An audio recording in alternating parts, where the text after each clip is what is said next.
Risner? Yeah, thank you, Judge.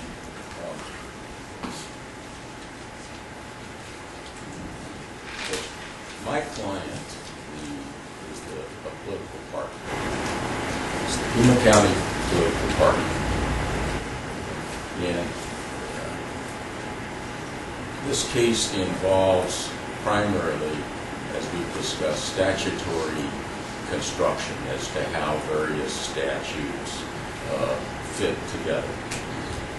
And first I want to focus on the sort of what is the Democratic Party and what's the role of that party. You know, we have hundreds of thousands of people in the state, and certainly huge numbers in this county, that will register as a Democrat, saying that that's their party preference. But the political party itself is a creation of statute. Its members, it's composed of people who are elected at the polls at the same time that they're elected at the primary for general elections. They're elected for 2-year terms. The state law sets thereafter rules for the organization of the party and the organization of the county committee. So the political party has a special role to play that's defined in its creation by statute, and then the political party itself has an executive committee that sets policy and operates the party in the absence of the meeting of the entire elected precinct committee. In this case, the request for this database information was unanimously approved at the convention of the entire party and additionally at the executive committee level itself. There's 35 to 40 people on that executive committee. Now, the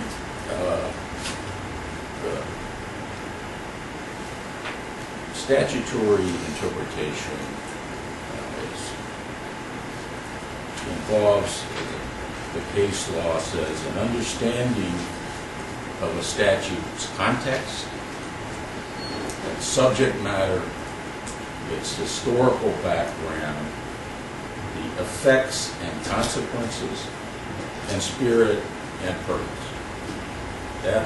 Those are the kinds of things that need to be looked at, and that's why I'm going to be a little bit slow moving into the exact statute that we're going to interpret, because I think it is necessary and is part of what the court must do in terms of looking at that overall context, the overall historical nature, the effects, the consequences, the spirit, and purpose.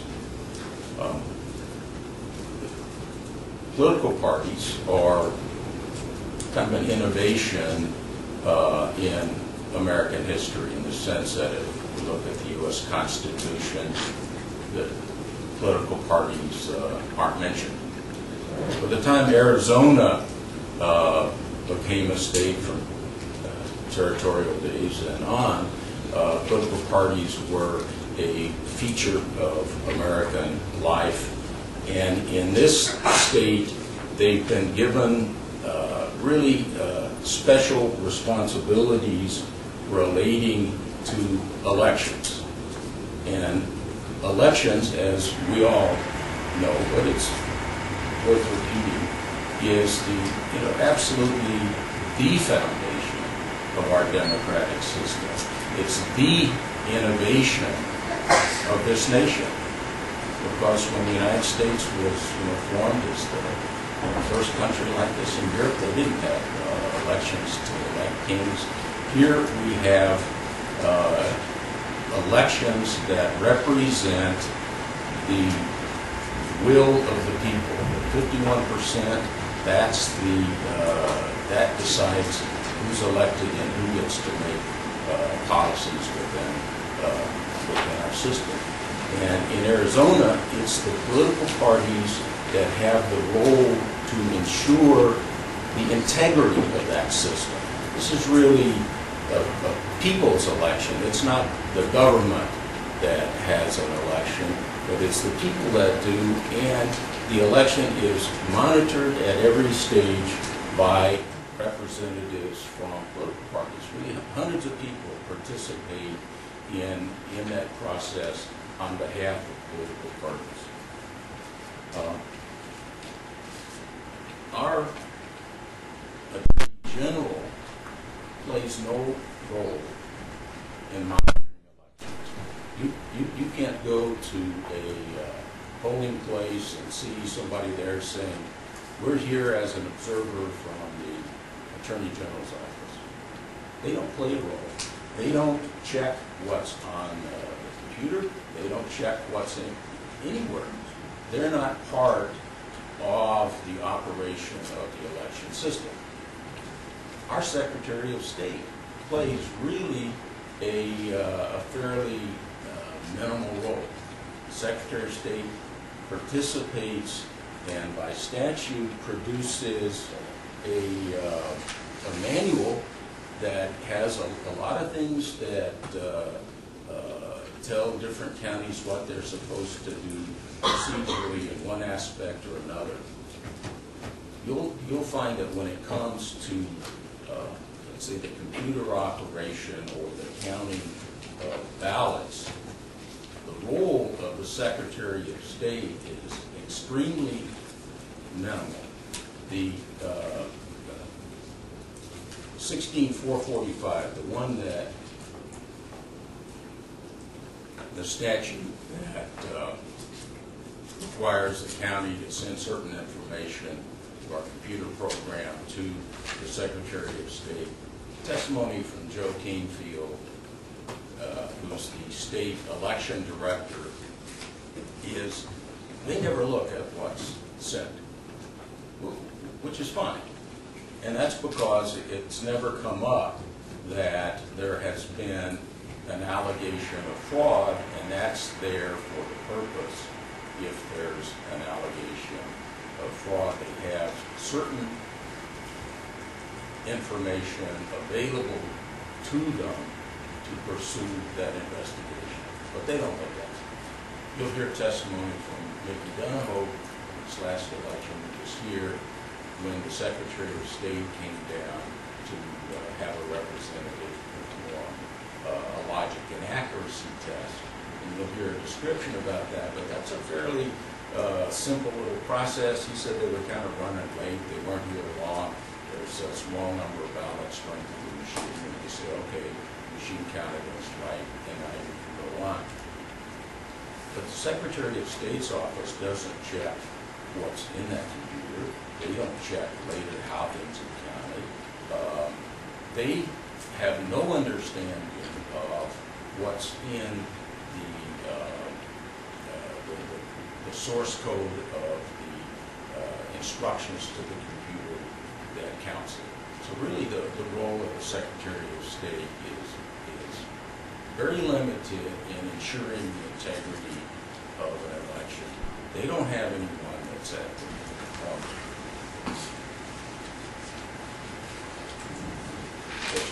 my client is a political party. It's the Pima County political party. And this case involves primarily, as we've discussed, statutory construction as to how various statutes fit together. Again, first I want to focus on the sort of what is the Democratic Party and what's the role of that party. You know, we have hundreds of thousands of people in the state, and certainly huge numbers in this county, that will register as a Democrat, saying that that's their party preference. But the political party itself is a creation of statute. Its members, it's composed of people who are elected at the polls at the same time that were elected at the primary for general elections. They're elected for 2-year terms. The state law sets thereafter rules for the organization of the party and the organization of the county committee. So the political party has a special role to play that's defined in its creation by statute, and then the political party itself has an executive committee that sets policy and operates the party in the absence of the meeting of the entire elected precinct committee. In this case, the request for this database information was unanimously approved at the convention of the entire party and additionally at the executive committee level itself. There's 35 to 40 people on that executive committee. Now, the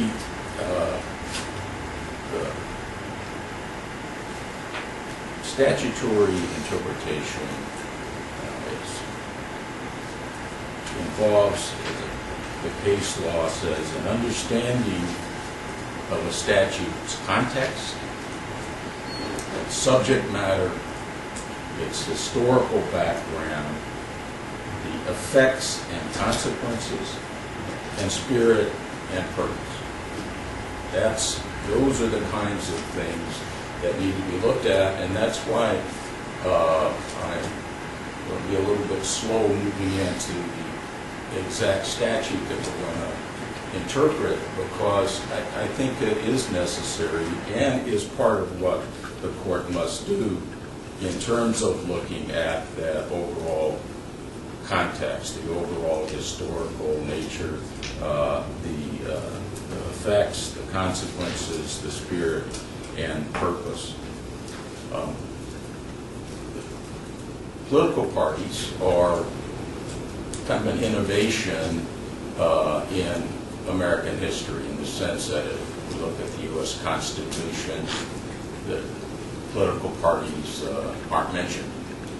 By the time Arizona became a state from territorial days and on, political parties were a feature of American life. And in this state, they've been given really special responsibilities relating to elections. And elections, as we all know, but it's worth repeating, is absolutely the foundation of our democratic system. It's the innovation of this nation, because when the United States was formed as the first country like this in Europe, they didn't have elections to elect kings. Here we have elections that represent the will of the people. The 51%, that decides who's elected and who gets to make policies within our system. And in Arizona, it's the political parties that have the role to ensure the integrity of that system. This is really a people's election. It's not the government that has an election, but it's the people that do, and the election is monitored at every stage by representatives from political parties. Really, hundreds of people participate in that process on behalf of political parties. Our Attorney General plays no role in monitoring elections. You can't go to a polling place and see somebody there saying, we're here as an observer from the Attorney General's office. They don't play a role.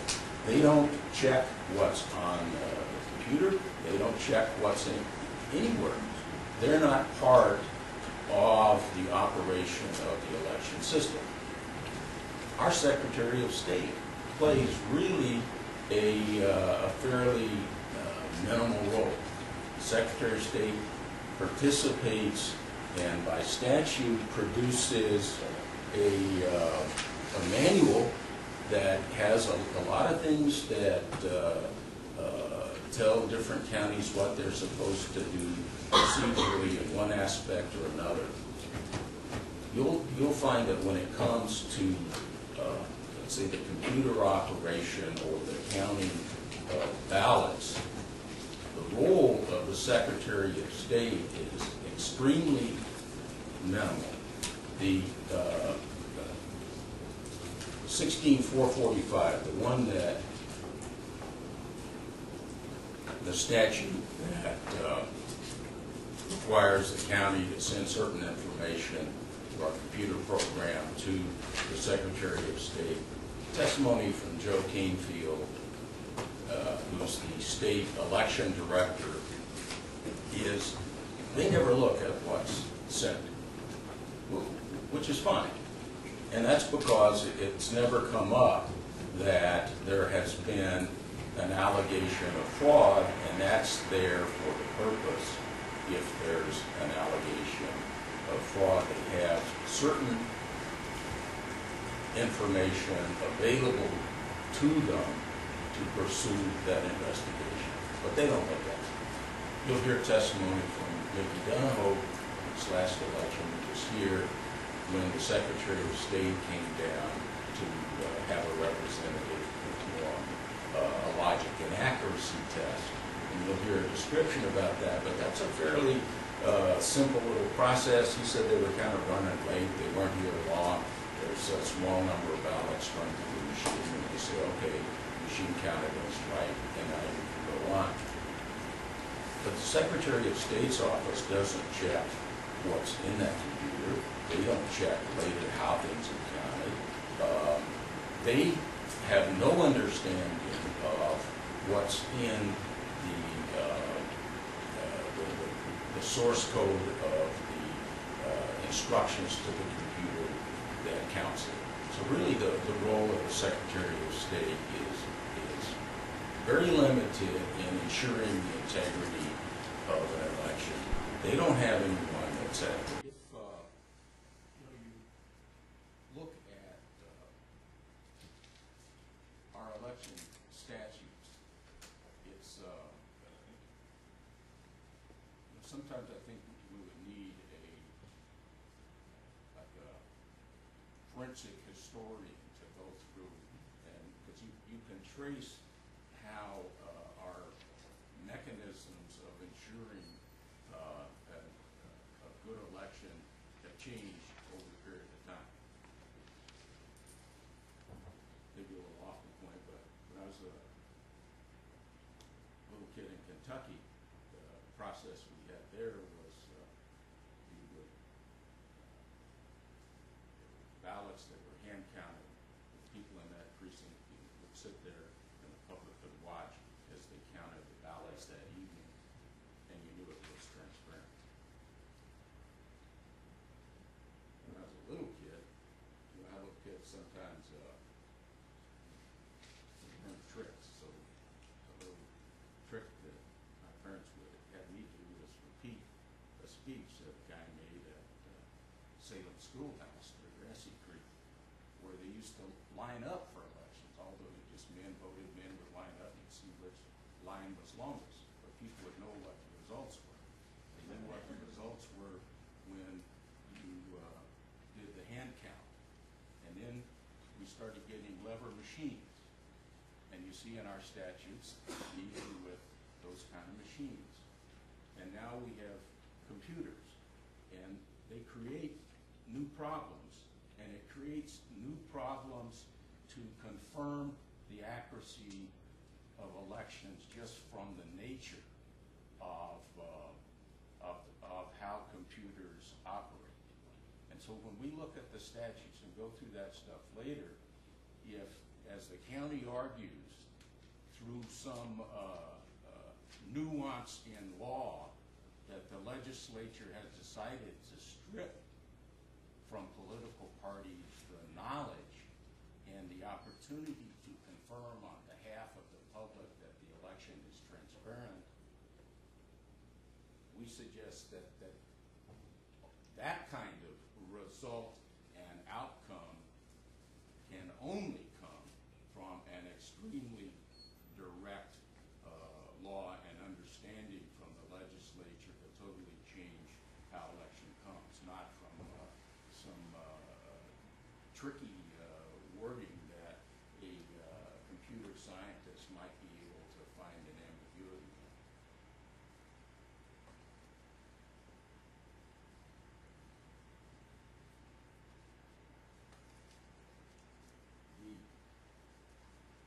The use of computers has created a couple problems. One, I think we're all aware, any of us that have computers and have been aware of viruses and aware of how simply a machine that operates on instructions and who has programmed the instructions, and we're all aware of those problems. But we've also done something that dramatically has complicated it in a way, is we've chosen to privatize part of this system so that the instructions are on county ballots. They aren't created by political parties. They aren't created by the state of Arizona. There's no one in our Secretary of State's office that knows anything about the source code and what instructions are in Sequoia that's used in Maricopa County, or in ESS, or in the Depot system that's used in 12 of our counties. They simply have no idea what those instructions are, because the companies that have created them claim that they are proprietary matters. So how has our system dealt with that? Well, ARS 16442 deals with that in the sense that it says that you cannot use machines or a system unless it has been certified by an independent testing agency. And it does that because it says that these machines must comply with HAVA, the Help America Vote Act of 2002. It set up a structure and made part of law. It was deemed to be adopted by the Federal Election Commission, that they set up standards originally called the Voluntary Voting System Standards. But those standards are part of Arizona law because of 16442, because you can't use a system unless it's certified. And so we will offer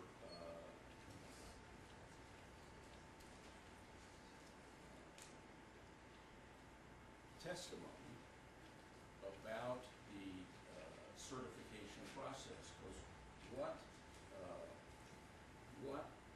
do they look at? What do the independent testing authorities look at? And what they look at is the GIMS executable program. And in the situation here, there's a company called Cyber that has looked at the 1.18.24, which is the system that Pima County currently uses. And their report says what they've examined. They examined the software. It's written on a C++ computer language. They have a long list of the documentation that they look at. So it's pretty clear what the term documentation means within that context. So they look at the software, the documentation, and they develop what they call hash codes, which is they develop that this software that we've examined has a certain number of bits, a certain size to it. And then there's a national library that lists the hash codes so that you can check your software and see if it matches the software numbers that's listed in this National Library Registry.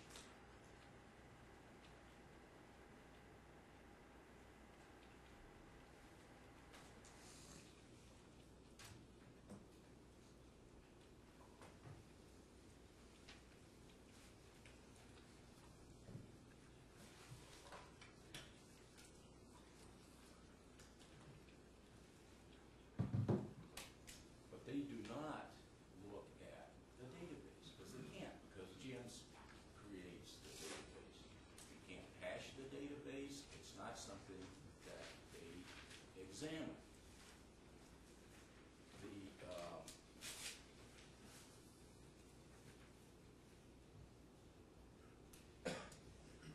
Pima County gets a license.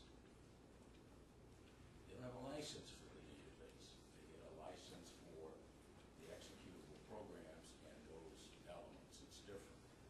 So one of the answers of why our statutes treat software program different that's sent up to the Secretary of State is because we think of this licensing and privatization part of the system.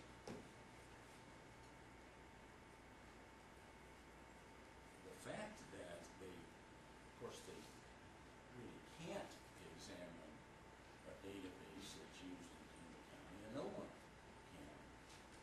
Well, there's no one that does examine a database during the operation of an election, and that's a pretty important issue because within that database, changes can be made within queries to alter the outcome of an election. They can have instructions there that can say you add one vote here and take one vote there, various other things that can be built into that database itself that can change the outcome of an election and rig an election. Who looks at that? Who examines that? Who can give us assurance that it's a transparent, accurate result? No one analyzes that. We have asked for the database so we can analyze it so that the public can have assurance through us complying with our role in seeing that the election is transparent, honest, and the results can be relied upon.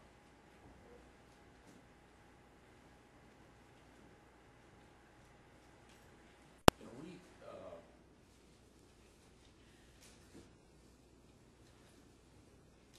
you're going to hear some order testimony.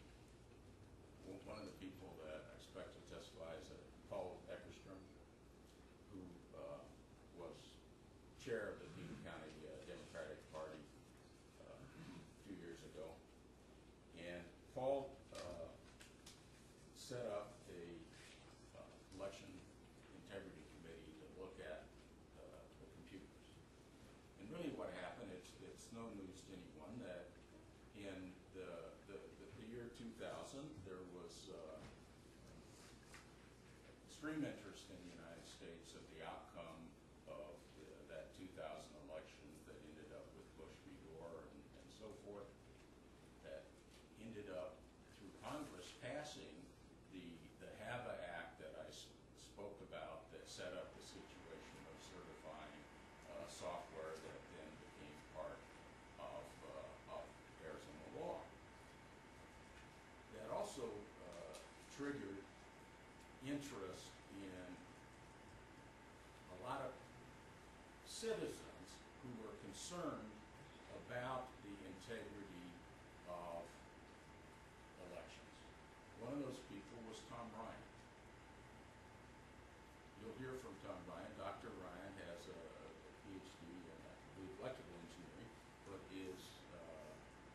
computer expert.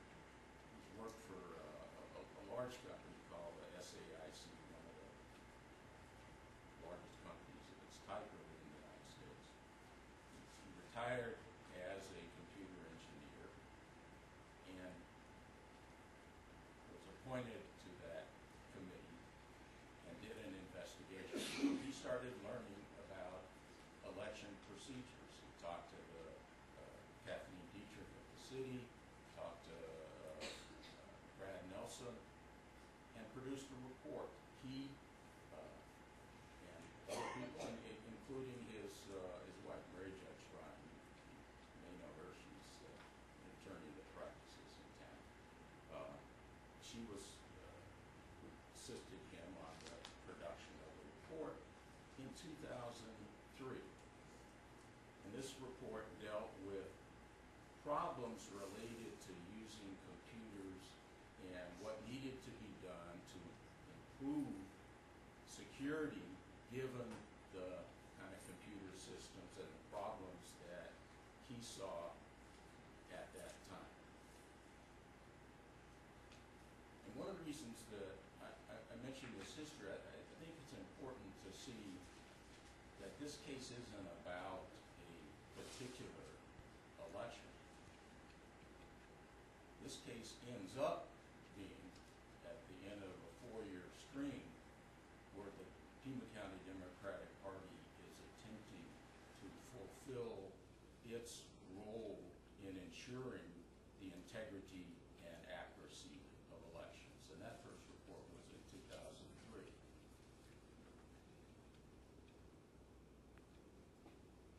The next witness you'll hear from us is Michael Donahoe. Goes by the name Mickey. Mickey worked with the National Security Agency and retired from the National Security Agency for 37 years. At the time he retired, he was one of 50 of their master programmers, had been a crypto analyst with the agency. He also had a private consulting business helping small businesses dealing with computer matters.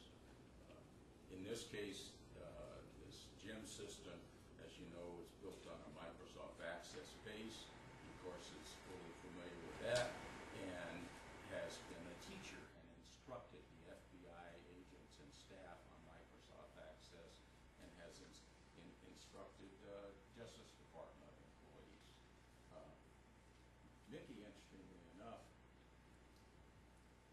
he's a registered Republican, and as a Republican was an election judge in Laurel, Maryland, where he's from before he retired and came to Tucson. I think it's a precinct judge, just like other people that get involved in the precinct system. But when he came to Arizona, he changed his registration to independent. You'll hear that he saw an ad or notice that there was an open meeting that the Democratic Party election committee was having. Came to that meeting, became involved, and has been extremely involved. In a short period of time, he was the main interface between our political party and Brad Nelson and the county, and he will describe all of the security changes that have occurred at the instance of the Democratic Party, both in terms of the hardware and in terms of protecting the computer, in terms of procedures, so forth. Mr. Donahoe is extremely knowledgeable and is really an example of, even though this is a Democratic Party committee effort, you'll see and you'll be able to judge from our witnesses that by and large our witnesses aren't party partisans. They're individuals who are strongly committed to a transparent election process. You'll hear from Jim March, who a consultant that's been assisting us for a long time, who's actually, and quite proud to be a member of the Libertarian Party, but nonetheless has been extremely helpful in our efforts.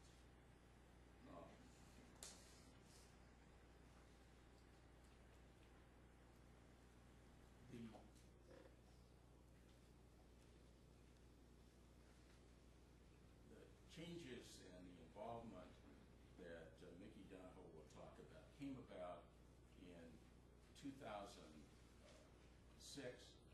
leading up to the primary and the general election, because we wanted to do, the party wanted to do as much as it could to, at every point where there's a chain of custody and could be a problem, we were concerned with those chain of custody, whether it's the chain of custody of the machines, the memory cards in the machine, the ballots themselves, and particularly with the computer. And you'll hear testimony about before our involvement in that. Later on in 2006, the election in May 16th of 2006 with the RTA, because that was an interesting election in the sense that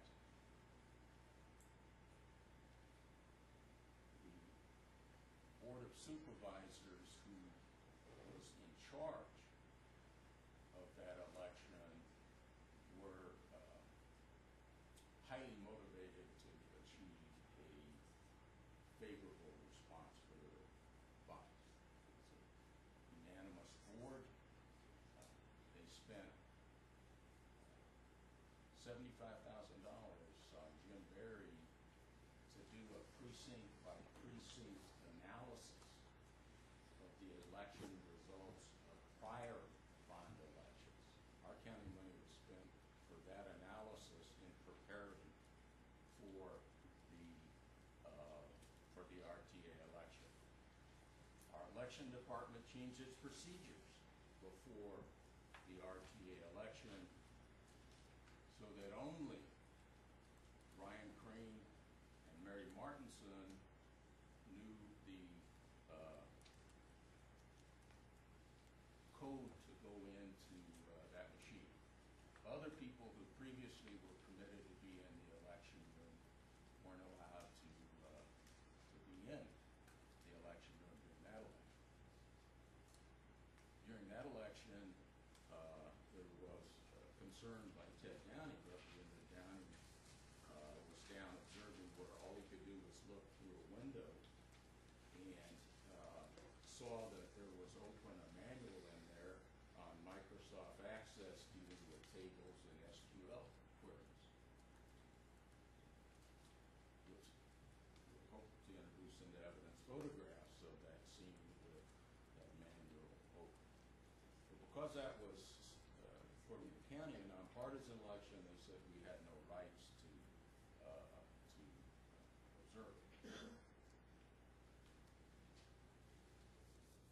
Mr. Downing talked on the phone to Jim March, who was in California at the time, and told Mr. March about the access book being open. And Jim asked him to request, if you can, a copy on a CD of what programs that computer is running.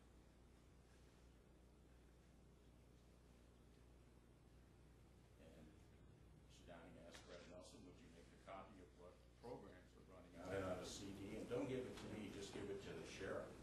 We're just concerned about what's on the machine. Election director said no. A couple weeks after that, maybe the next month after the election, Mr. March was out with the Pima County Democratic Chair, and the Pima County Democratic Chair requested of Brad Nelson, the election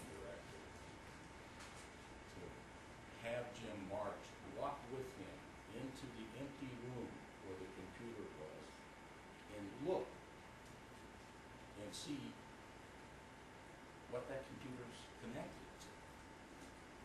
Is it connected on to another computer? Because in the next room was certainly a printer, and was a splitter. What was it connected to? No. We were refused the ability to even look to see what was connected to that computer.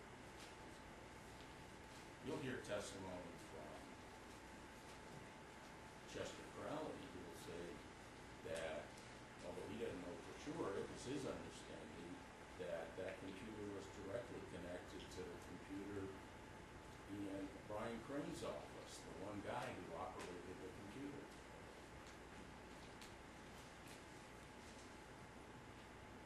You'll hear testimony that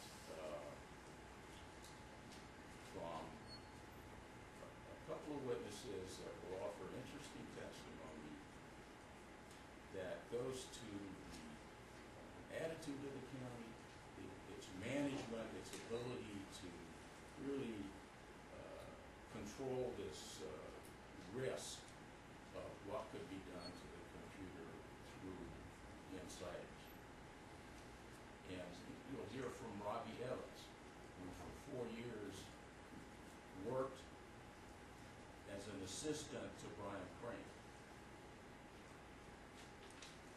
And he'll testify that Brian Crane, during elections, would make a exposure places. They don't have anyone that's at the counting center. They don't have anyone that's at the receiving center. It's the political parties that do. And literally, it's hundreds of people. Every Pima County has, maybe a little off on this, but something like 409 precincts. And each of those precincts are election judges, election officials that operate it, that come from different political parties. When people come in and sign in, it's political party people from the different ones that are there to check their names off. The chairs of our political parties appoint people who additionally are observers, that observe what's going on and make sure that what happens at that polling place is transparent and is according to the rules. That's what political parties do. When the ballots, when it's finished, they're counted at the end of the day. The ballot boxes, the tape, there's political party representatives. Those people present who are from different parties sign that. Political parties have the ability to have representatives accompany the ballots down to downtown where the ballots go, the ballot boxes go. They're there to observe, to receive the ballot boxes. Those ballot boxes and bags should not be opened at any time without political party representatives having the opportunity to be present. So our system is not one where we're outsiders to the system. We're integral. We are at the heart, and that's because we have chosen a system. Our legislature has chosen a system that political parties will ensure the integrity and transparency of the election, so that after the election, our people can know the results of this election was the choice of the people at an open, fair, and transparent election. CD backup copy of the election data and take it home with them. And you'll hear, and there's no dispute, it's quite well known, that whether or not he has a copy of Jim's at home, anyone, that you can take with Microsoft Access on a home computer, insert a CD with the election data in it, you can change data, and because the audit log is part of the data file, you can erase on the audit log what was done. So the ability of someone on a regular basis to take election data home is a serious problem. And you'll hear from Isabella Rice. She's worked there her whole career. Before Brad Nelson was hired, she actually, there's a period of time when Mitch Etter, the previous election director, left, and they were going to hire someone, that a woman named Martha Durkin, who was at that time an assistant in the county manager's office, oversaw the election department, but Isabella Rice was the main person in that department really running it. And she'll testify that Brian Crane would take home copies of the election database with him, and that she talked to the election director about it as a security problem, and Brad Nelson says it's okay, he can change. You'll hear from Robbie Evans, the assistant, that Brian Crane regularly printed summary reports. And Your Honor will recall from the other lawsuit that we filed concerning summary reports that were printed in this last election that we wanted to get copies of that we were concerned about. These reports are extremely valuable in that they give actual vote numbers and tallies. And you'll hear him testify that Brian Crane regularly printed those, and that those things left the room, and that Brad Nelson left the room with a copy of the summary report. On one occasion, for an Oro Valley election, Brian Crane was ill, and Robbie Evans was the operator and not an assistant. He'll testify that the Oro Valley town clerk, who on previous Oro Valley elections had received copies here in the county and was at the table to see how the election was going, that she requested him to print off a summary report, and he said no, he refused. And she said, well, Brian always does it for me. So she left, and she went to see Brad Nelson. And Brad Nelson came with her back into the room and told Robbie Evans to print a summary report. And Robbie Evans refused and said he wouldn't print it, and Nelson accepted that result. So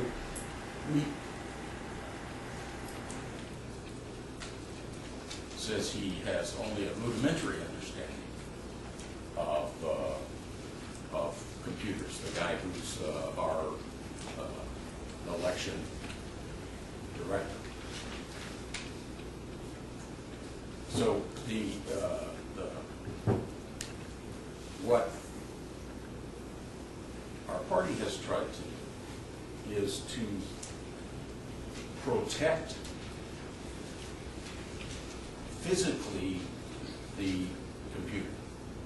And you'll hear that Pima County has certainly made changes at our request. These are all really positive changes. At the new computer center, all of the wiring is up on the wall so that we can see what's connected to it. The ability to, there's no modem connection to it. There's no network connections. We now have cameras on the computer. The computer is in a cabinet that has seals on it. Okay. A little bit of problem. We're told that the computer couldn't work in that cabinet with the scanners disconnected, but apparently it could. But in any event, those have been positive changes. Incidentally, and I think it's, well,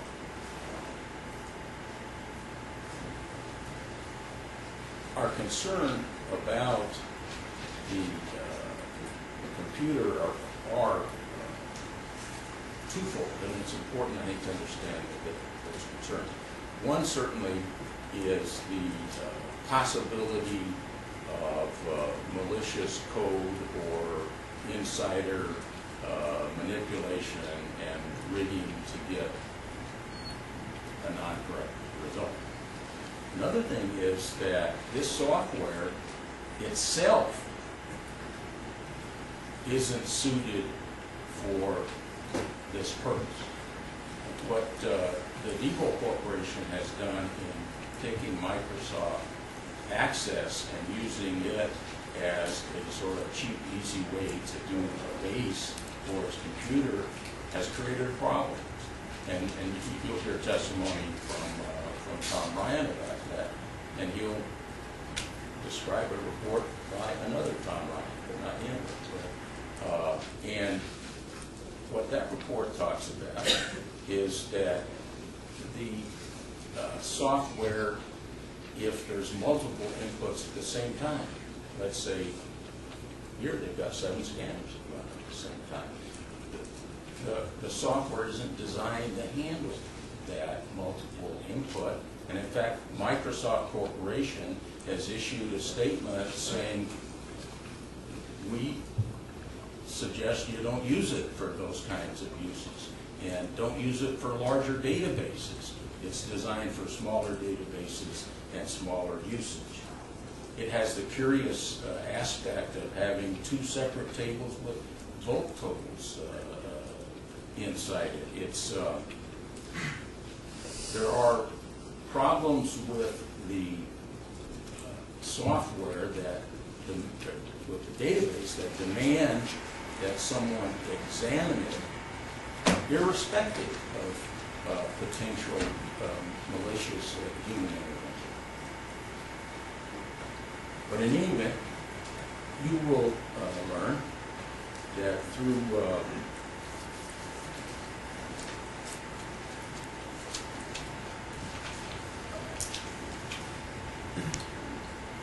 our efforts, we've tried to protect the computer from any outside interest. They now look for Wi-Fi to see if there's any Wi-Fi connections, because you must have, and we think we do now have, an isolated computer itself. So one of the things you'll hear, and it's somewhat interesting, the testimony from Pima County and from what I heard from Mr. Moffitt, Dr. Moffitt earlier, was that the Board of Supervisors wasn't aware of the risks of the computer system they were given. Mr. March put together, John Brakey, binder, 3-inch like binder of materials that were given to each of the supervisors at an open meeting where the Democratic Party was trying to educate them as to the risks of the computer system. So now it's sort of the odd situation where the students are saying, well, you're concerned about security and you've educated us on security, but now we're not going to let you check the database because, gosh, you have all this technical skill and who knows what you could be able to do with it. But I think you'll hear testimony from Merle King, from every other expert, that no one, and certainly from our experts, from Professor Giannotti at the University of Arizona, anyone, that without access to the computer, there's no mechanism for someone on the outside to be able to make changes within the computer.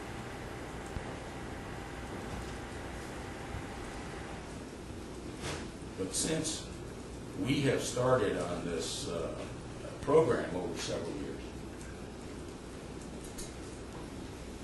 there have been a number of studies. Many of these are fairly recent. Only in July of this year did the University of California Secretary of State Deborah Bolling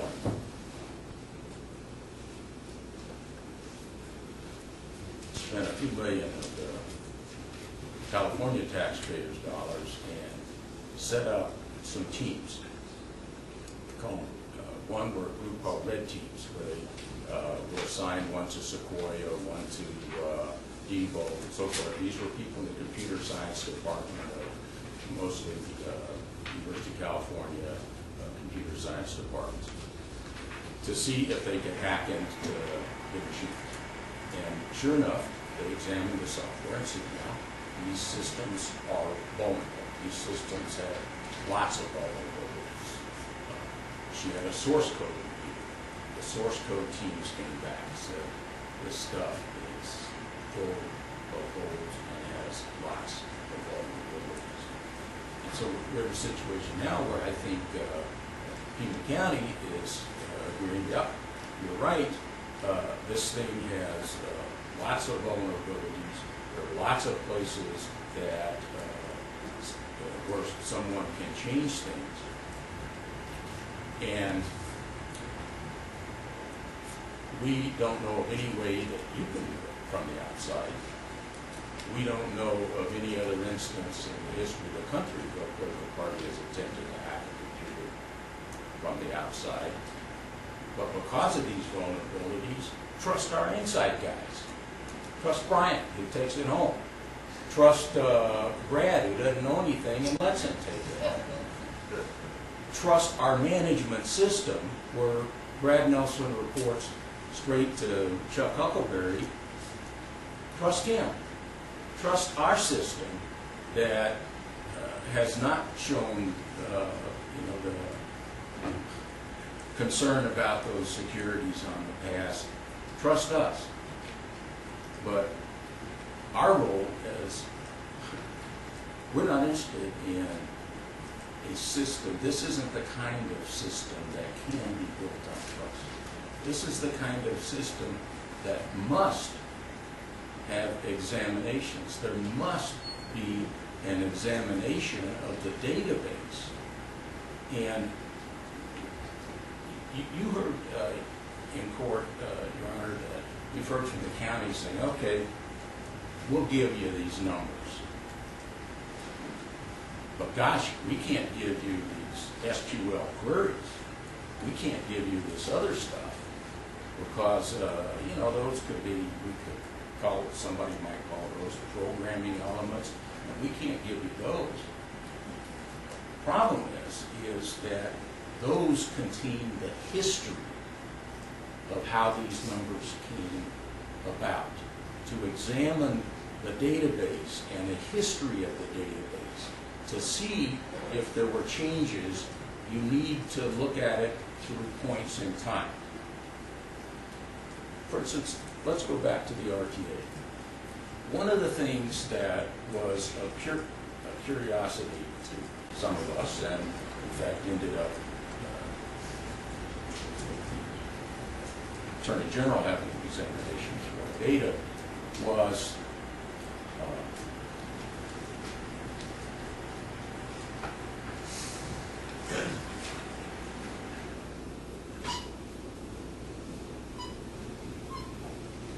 what happened on a particular morning on May 11, 2006, where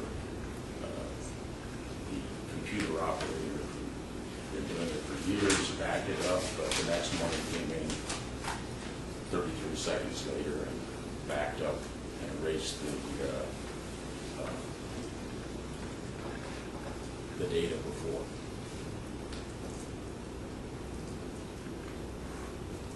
We haven't seen the days. We have no idea what happened. But one of the things that can be done is that one can change the location of where a yes or a no is, or where Mr. Smith and Ms. Jones are on a ballot. And so we wanted to look, or what one could do in examining that would be to look at this tape that was sent pursuant to 16-445 to the Secretary of State's office. Because what they send up is the ballot layout. And so if you could look at that tape and use it for what the statute is designed for, and compare that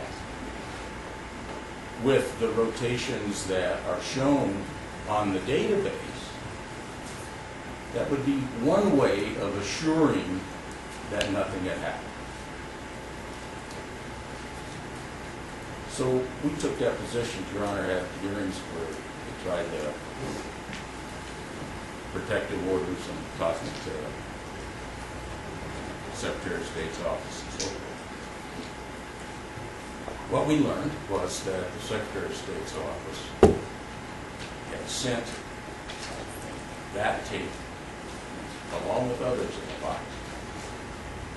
They had pressed it along and had gone to have Andrew read this. She had delivered it, had someone deliver it to the elections office. Brad Nelson hand-delivered that box to Brian Tring. That tape is missing. It's not here. The one guy who set up the election, the one guy who runs it, got the tape that one could use to compare, and it has disappeared.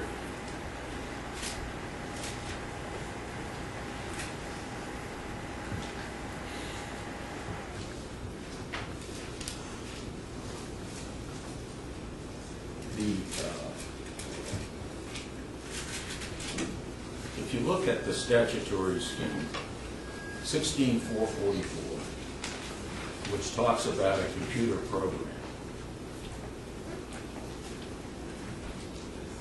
we believe that, or assert that if,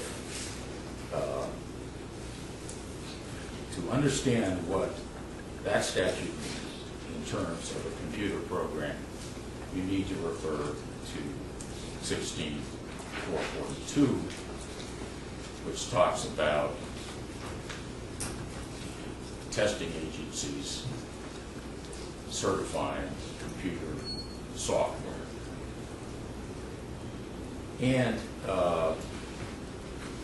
16-445 we think should be read in the light of its proprietary nature. So we think that one of the things that the Secretary of State either has in the office or somewhere else is the proprietary software. Apparently, actually, even our Secretary of State doesn't have it. I mean, it's astonishing. The letter from transmitted a letter from the city of Tucson where they send up their ballot layout data refers to the software in the state of Georgia, somewhere escrow.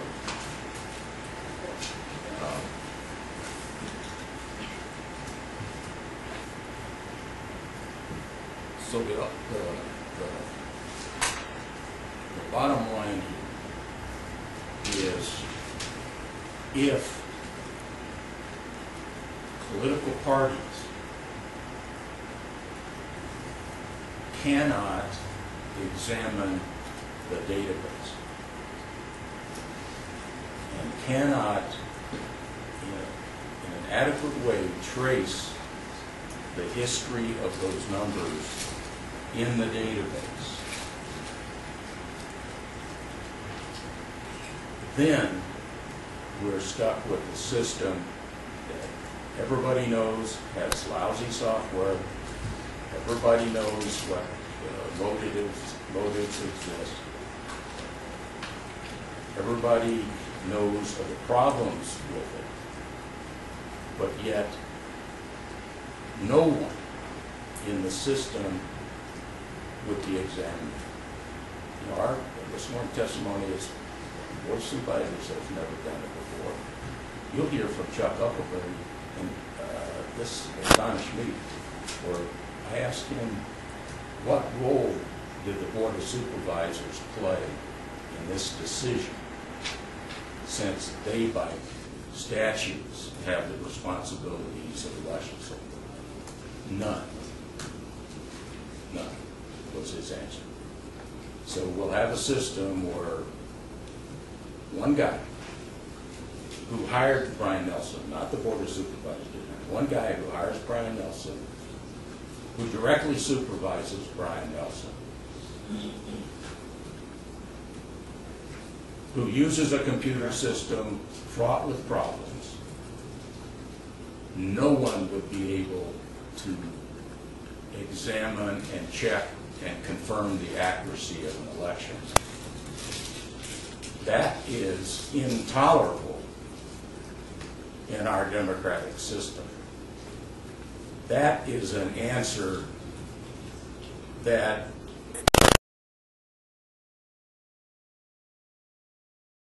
statute like that,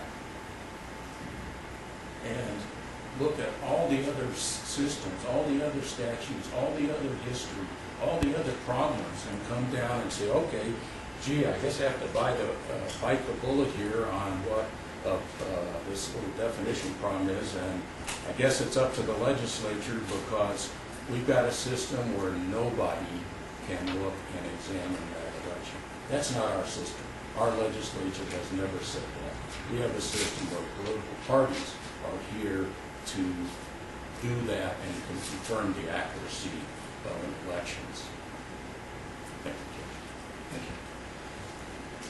Mr. Rock, rather than having you begin now, since I assume you're going to take more than 5 or 10 minutes, let's take our mid-morning break.